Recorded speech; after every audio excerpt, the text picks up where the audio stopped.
It works, great. So ARDS started many years ago, and it started with imaging.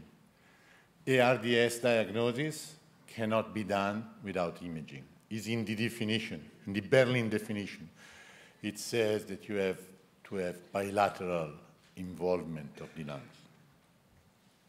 And in the original Asbach definition, the X-ray was already part of the definition.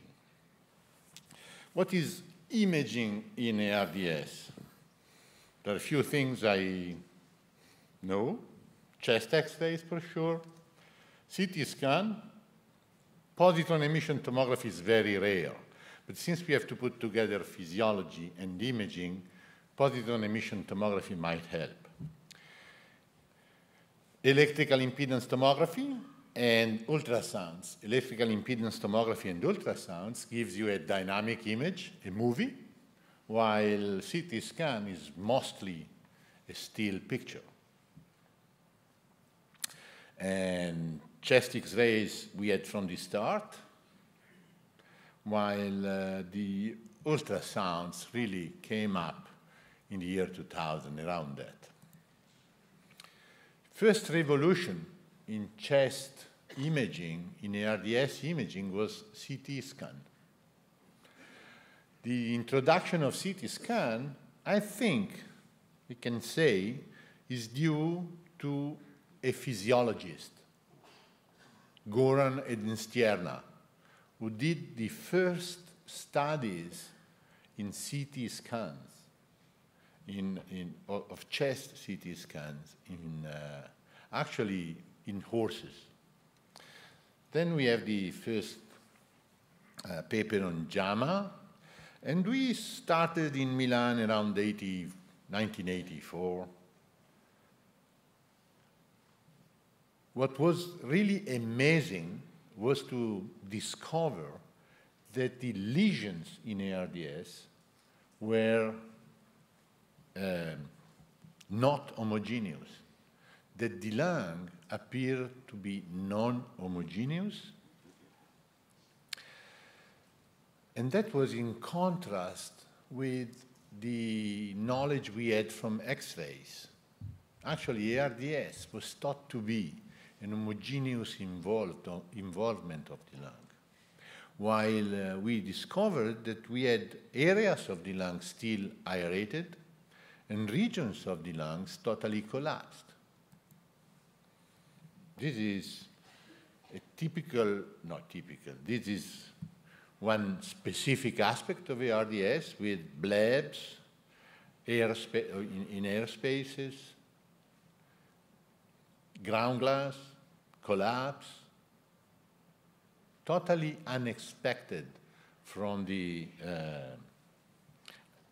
X-rays, film X-rays.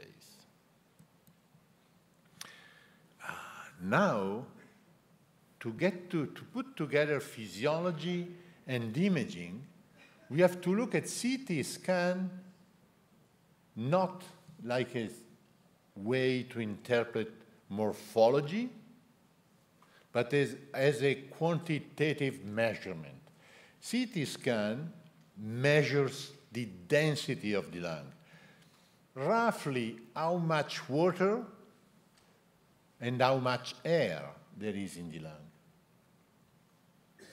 But since we have an image, a three-dimensional image, we can reconstruct in 3 dimensions the lung. And since we know the density, we can compute the weight of the lung. If we know that the lung is 2 liters and density is 50%, then we know that the weight is 1 kilo. Milligrams more or less. And this is, actually, you see, is an old screen from an original Apple computer.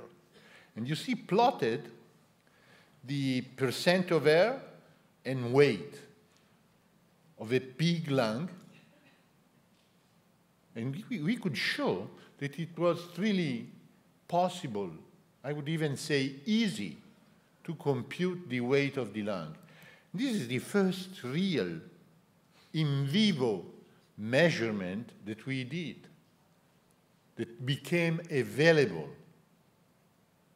to everybody that had a CT scan and a patient with ARDS. We know that normal lungs weigh 1 kilo, 1.2 kilos.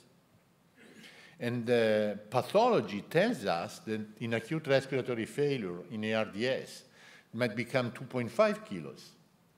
And we could measure the weight of the lung in vivo in alive patients.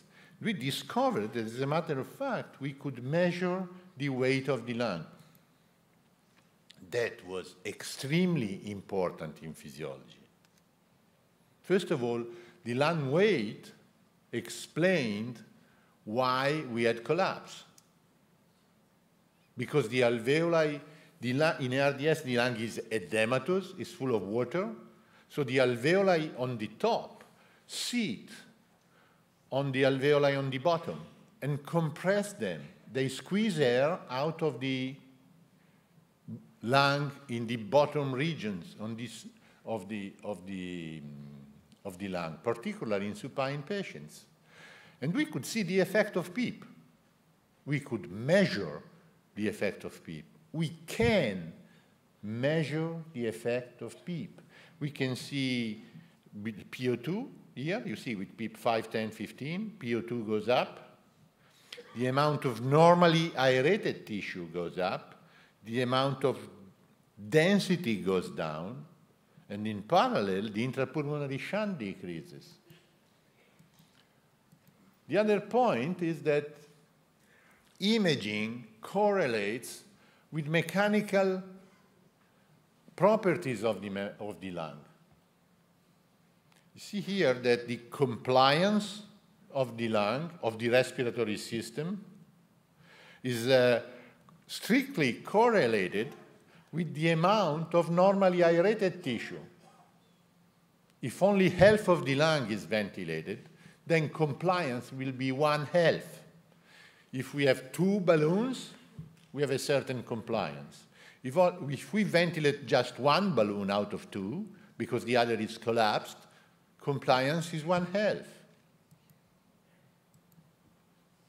So, and then we can conclude that in ARDS, the lung is not stiff, it's just small. We ventilate just a small portion of the lung. And this was Luciano's idea to call the ARDS lung the baby lung. It's like having a baby lung in an adult body. You see, I was making computations, and Luciano was getting the ideas. But it was a good teamwork. Then, proning became a very interesting option. Can we use CT imaging to decide which patient will benefit most from proning?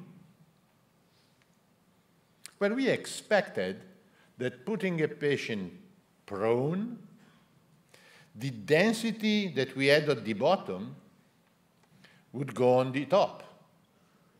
And so we would have favored perfusion of the aerated regions. Not true, because when we flipped the patients, the density flipped too. Luckily enough, we know now that proning patients increases survival, and we do not know the mechanism actually. We know a few things by imaging, that the lungs get more homogeneous, that proning is the most economical way to achieve lung recruitment without using pressures, without changing the airway pressure. Simply by putting the patient prone, we get most of the times some recruitment. And we can measure it by recruitment, by imaging, and by gas exchange. The concept of opening and closing of the alveoli came around. It is the concept that when PEEP is too low, airways open and close, and opening and closing cause detrimental changes in lung mechanics and damages the lung. Like in here, you see, this is end expiration, lot of ground glass. End inspiration, we recruit some lung. This opening and closing apparently is very dangerous. It's being called atelectroma. This we can measure in vivo with CT scan. And once again, Luciano published a very nice paper on the New England Journal of Medicine showing that some patients can recruit a lot, while others recruit very little. But please, do not believe that recruitment is bad. It's just that if you recruit a lot, it means that we have a lot of de-recruited lung.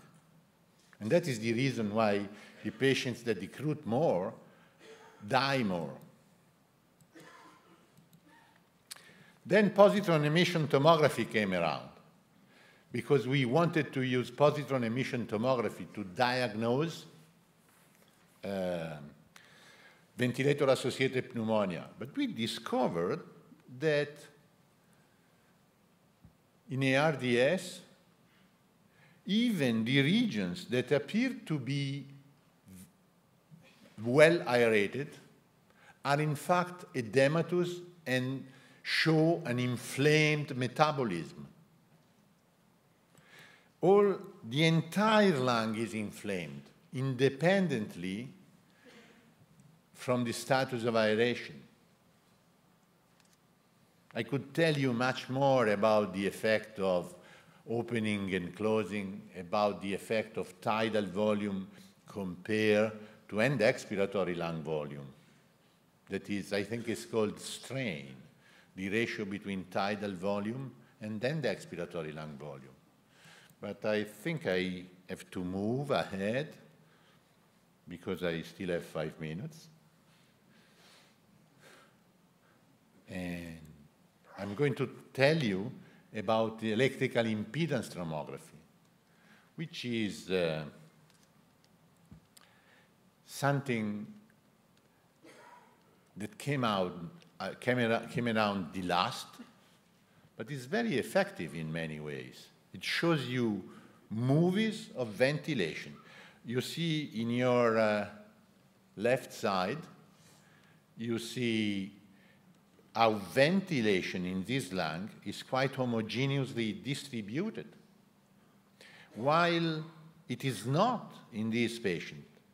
You see that the left lung here is, the left lower lung is not ventilated at all. We can actually see where ventilation goes.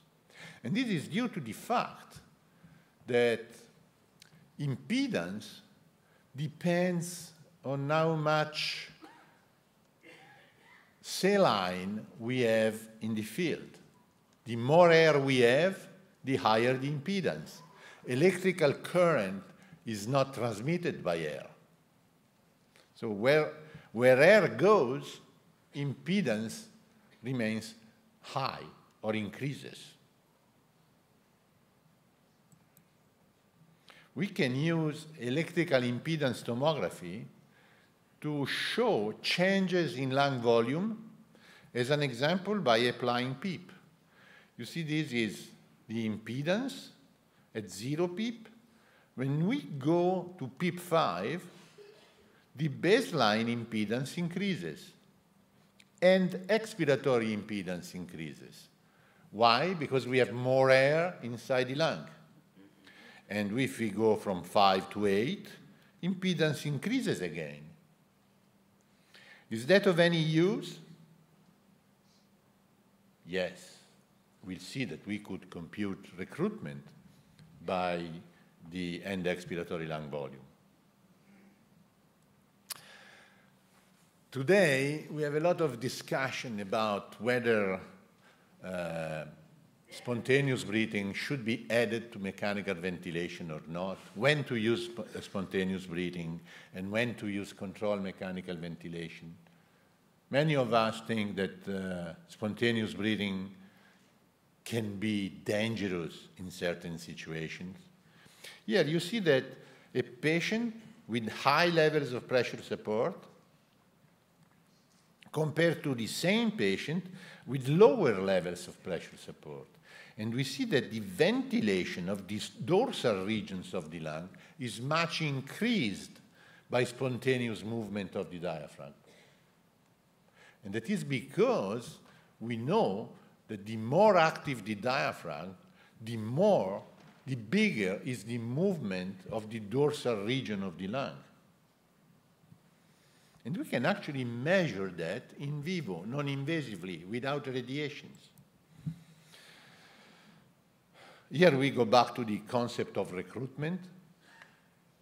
If I have a patient that has a certain compliance, and I apply PEEP, and the change in volume is higher than the change in volume I expect from compliance, it means that the number of alveoli at play has increased.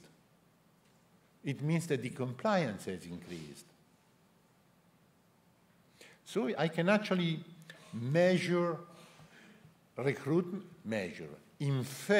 recruitment from the change in end expiratory lung volume.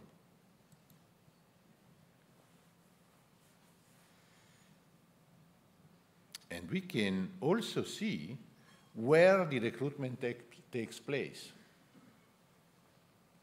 Is it important to know where the recruitment takes place? Yes, because we cannot direct pressure where we want. Pressure goes everywhere.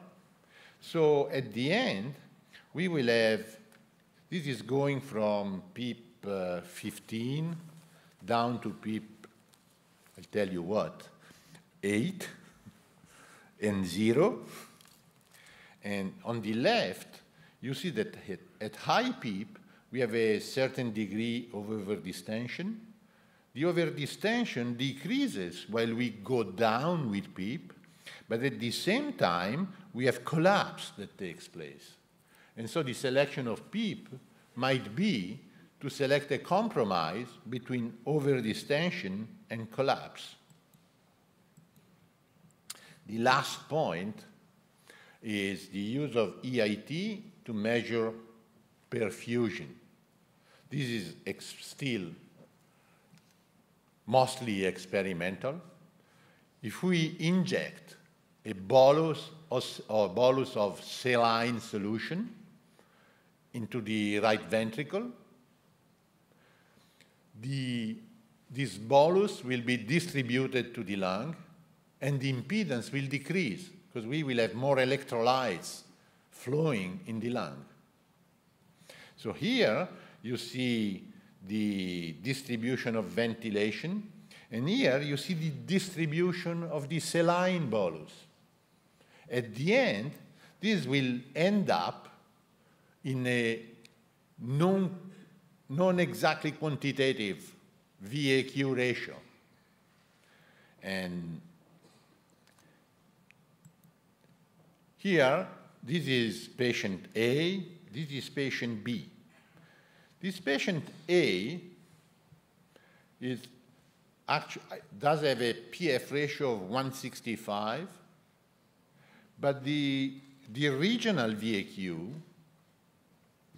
is less homogeneous than the regional VAQ of this one, that in spite of the fact that it looks non-homogeneously ventilated, perfusion is also non-homogeneously distributed. At the end, the PF ratio of this patient is better than the PF ratio of the patient in the top.